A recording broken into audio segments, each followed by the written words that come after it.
పూర్తి వివరాలు చూసే ముందు మా ఛానల్ ని సబ్స్క్రైబ్ చేయడం మర్చిపోకండి. శ్రీ గురుభ్యో నమః.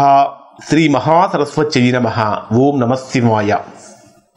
నారాయణ శాస్త్రి ఆస్ట్రాలజీ ఛానల్ వీక్షిస్తున్నటువంటి ప్రేక్షక మహాశీలకు స్వాగతం, సుస్వాగతం. ఈరోజు మనము 2025 సంవత్సరం మే 18వ తేదీన ఛాయాగ్రహమైనటువంటి రాహువు కుంభరాశిలో ప్రవేశిస్తాడు. కుంభరాశిలో 18 నెలల పాటు సంచరిస్తాడు. ఈ 18 నెలల పాటు వృశ్చిక రాశి వారు ఎటువంటి ఫలితాలు పొందుతారో తెలుసుకుందాం. వృశ్చిక రాశి వారికి రాహు ఎక్కడికి వస్తున్నాడు? 4వ స్థానం, అంటే అర్ధాష్టమ స్థానంలోకి రాహు యొక్క ప్రభావం వస్తున్నది. సహజంగా రాహు మాయాగ్రహం, లేనిది ఉన్నట్టుగా ఉన్నది లేనట్టుగా చూపించి మాయకు గురయ్యేటట్టు చేస్తాడు.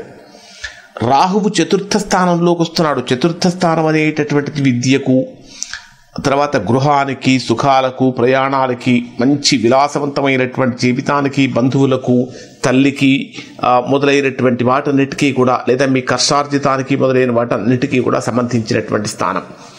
ఎప్పుడైతే చతుర్థంలోకి రాహువు యొక్క ప్రభావం వస్తుందో సహజంగా వృశ్చిక రాశి వారు విలాసవంతమైనటువంటి జీవితాన్ని పొందుతారు.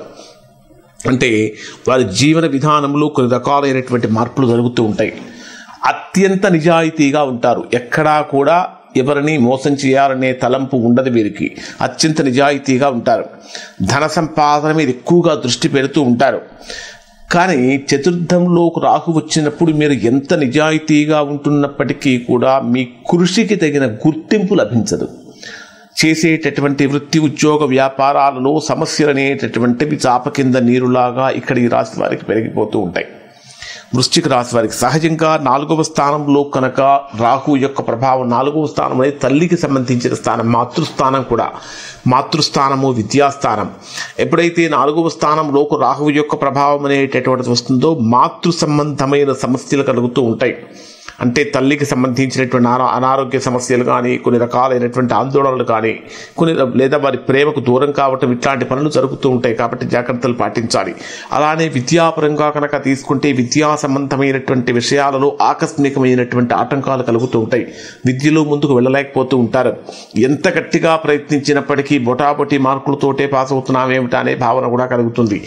చతుర్థ స్థానంలో రాహు యొక్క ప్రభావం వచ్చినప్పుడు కాన్సన్ట్రేషన్ లెవెల్స్ అనేటటువంటివి పూర్తిగా డైవర్ట్ అయిపోతూ ఉంటాయి. అంటే స్టడీస్ మీద కాన్సన్ట్రేషన్ తగ్గుతూ ఉంటుంది. కాబట్టి విద్యార్థులు ఈ విషయంలో కొంచెం ఎక్కువగా జాగ్రత్తలు పాటించాలి. 4వ స్థానంలోకి రాహు వచ్చినప్పుడు ఏం జరుగుతుందంటే పై అధికారుల యొక్క ఒత్తిడి తీవ్రత పెరుగుతూ ఉంటుంది. అంటే మీరు ప్రభుత్వ ఉద్యోగంలో ఉన్నా, ప్రైవేట్ ఉద్యోగంలో ఉన్నా, సాఫ్ట్వేర్లో ఉన్నా, ఏ ఉద్యోగంలో ఉన్నా సరే, మీరు అంటే ఉద్యోగం చేసేటటువంటి ఉద్యోగస్తులకు పై అధికారుల యొక్క ఒత్తిడి తీవ్రత పెరుగుతూ ఉంటుంది. కుటుంబపరమైనటువంటి ఇబ్బందులు కూడా కలుగుతూ ఉంటుంది. 4వ స్థానంలోకి రాహు వచ్చినప్పుడు ఖచ్చితంగా స్థాన మార్పు అనేటటువంటి జరుగుతుంది. ఒక స్థానం నుంచి మరొక స్థానానికి ఫోర్స్గా వెళ్లాల్సి వస్తుంది. మనకు నచ్చనటువంటి స్థానానికి మనం ఖచ్చితంగా మూవ్ అవ్వాల్సిన పరిస్థితి వస్తూ ఉంటుంది. ఇవి 4వ స్థానంలో రాహు కనుక ఉంటే కలిగేటటువంటి ఫలితాలు. ఇంకొకటి ఏంటంటే మనస్సు స్థిరంగా లేకపోవటం, స్త్రీ మూలకమైనటువంటి భయాలు కలగటం, జంతువులకు సంబంధించినటువంటి సమస్యలు కలగటం, అంటే జంతు భీతి కానీ, వాత రోగాలు అంటే వాత సంబంధమైనటువంటి రోగాలు కానీ, చేసేటటువంటి ప్రయాణాలలో ఆటంకాలు కానీ, భూగృహ సంబంధమైనటువంటి రిపేర్లు ఎక్కువగా రావటం కానీ, ఇవన్నీ కూడా 4వ స్థానంలోకి రాహు వచ్చినప్పుడు కలిగేటటువంటి ఫలితాలు. జనరల్గా 4వ స్థానంలోకి రాహు వస్తే విలాసవంతమైన జీవితం ఉన్నప్పటికీ అనేక రకాలైనటువంటి సమస్యలు కూడా ఉన్నాయి. ఎందుకంటే 4వ స్థానంలో సంచరించే రాహువు వృశ్చిక రాశి వారికి యోగాన్ని కలిగించేటటువంటి స్థితిలో మాత్రము లేడు. ఇటువంటి పరిస్థితుల్లో వృశ్చిక రాశి వారు ఏమేమి పరిహారాలు పాటించాలంటే, ప్రవహిస్తున్నటువంటి నీటిలో ఖచ్చితంగా యాలకులను వేయండి. ఒక 18 యాలకులను ప్రవహిస్తున్నటువంటి నీటిలో వేయండి. ఖచ్చితంగా మీరు ఎంత ధనవంతులైనప్పటికీ కూడా ఒక వెండి ఉంగరాన్ని కానీ, ఒక వెండి గొలుసును కానీ ఎప్పుడూ మీ మెడలో ధరించండి. అంటే మీ చేతికి కానీ మీ మెడకు కానీ ధరించండి. ఇల్లు ఎప్పుడూ కూడా చికాకుగా అంటే ఉంచుకోకుండా పరిశుభ్రంగా ఉంచుకోవడానికి ప్రయత్నం చేయండి. మీ ఇంటి కప్పు మీద ఎప్పుడూ కూడా బొగ్గులు కానీ మట్టి కానీ ఉండేటటువంటి విధంగా ఉంచుకోకండి. ఇక మీ ఇంటికి మెట్ల కింద పనికిరాని చెత్త వస్తువులు ఏమైనా కనుక ఉంటే వాటిని తీసేయటం వలన కూడా మీకు రాహు సంబంధమైనటువంటి దోషం అనేటటువంటిది దాదాపుగా తొలగుతుంది.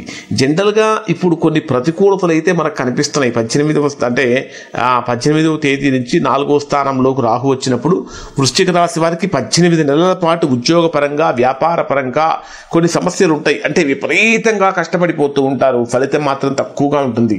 ఒక రకంగా చెప్పాలంటే మీ అంత ఎక్కువగా ఎవరూ కష్టపడరు, అయినప్పటికీ మీకంటే అందరికంటే తక్కువ ఫలితాన్ని కూడా మీరే పొందుతూ ఉంటారు. అంటే వృత్తి ఉద్యోగ వ్యాపారాలలో డెవలప్మెంట్ లేకపోవటం కానీ, గుర్తింపు లేకపోవటం కానీ, మీ ప్రతిభ అనేటటువంటి తగ్గుతూ ఉంటుంది. మీరు చేసినటువంటి పనిని మరొకరు వారు చేసినటువంటి దానిగా చెప్పుకొని మీ యొక్క క్రెడిబిలిటీ తగ్గించేటటువంటి విధంగా కూడా రాహు చేస్తూ ఉంటాడు. జనరల్గా ఇది ఎవరికి జరుగుతుందంటే, ఎవరికైతే వృశ్చిక రాశిలో జన్మించినటువంటి వారికి ప్రస్తుతం రాహు మహర్దశ కూడా జరుగుతూ మీకు వ్యక్తిగత జాతకంలో కూడా 4వ స్థానంలో రాహు ఉంటే దీని ప్రభావం చాలా తీవ్రంగా ఉంటుంది. లేదా కేవలం రాహు మహర్దశ మాత్రమే జరుగుతూ ఉంటే కొంతవరకు ఉంటుంది.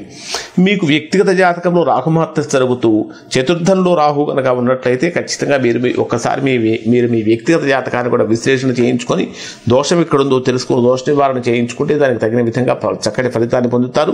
మిగిలినటువంటి మహర్దశలు కానీ అంతర్దశలు కానీ జరుగుతున్నటువంటి వారికి దీనివలన తీవ్రమైనటువంటి ప్రతికూల ప్రభావాలు ఏమీ ఉండవు. ఇవి వృశ్చిక రాశి వారికి సంబంధించినటువంటి ఫలితాలు. శుభం.